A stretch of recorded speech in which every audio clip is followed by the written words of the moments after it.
Mga katsan, mahina lang yung ating apoy. Tipid steak lang yung ating lulutuin ngayon. Maglagay lang ako ng konting mantika dyan.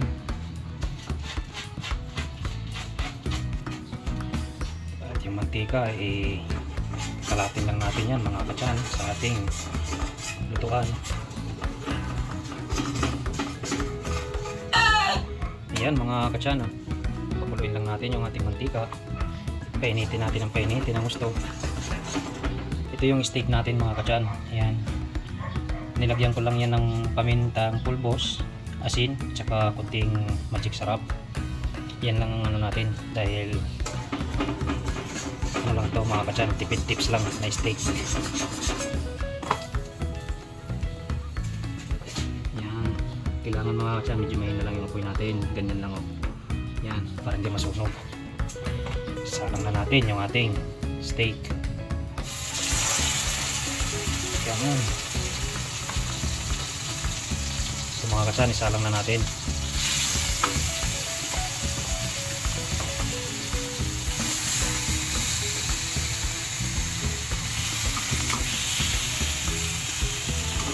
Yan mga katsan, tipid lang ang ating luto ngayon sa ating steak. Hindi na natin yan titimplahan ng kung ano-ano mga pampalasa mga katsan. Asin at saka paminta na pulbos. Ayos na.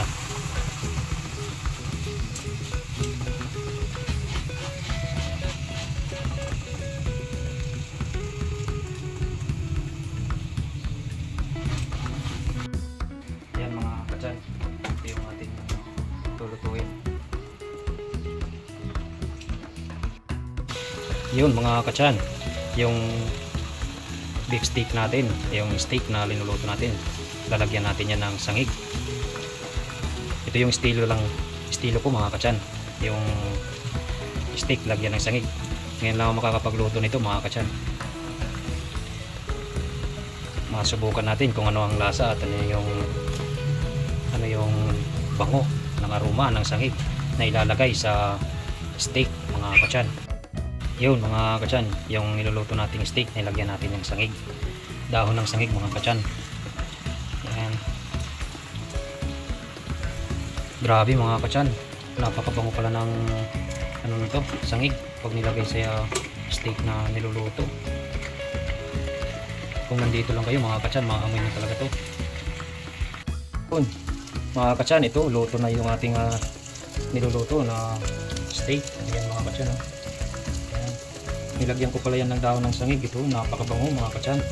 Sinabayan ko na rin yan ng saging na hinog na saba. Yan mga katsan. Yan. Sinabayan ko na yan mga katsan ng hinog na saging.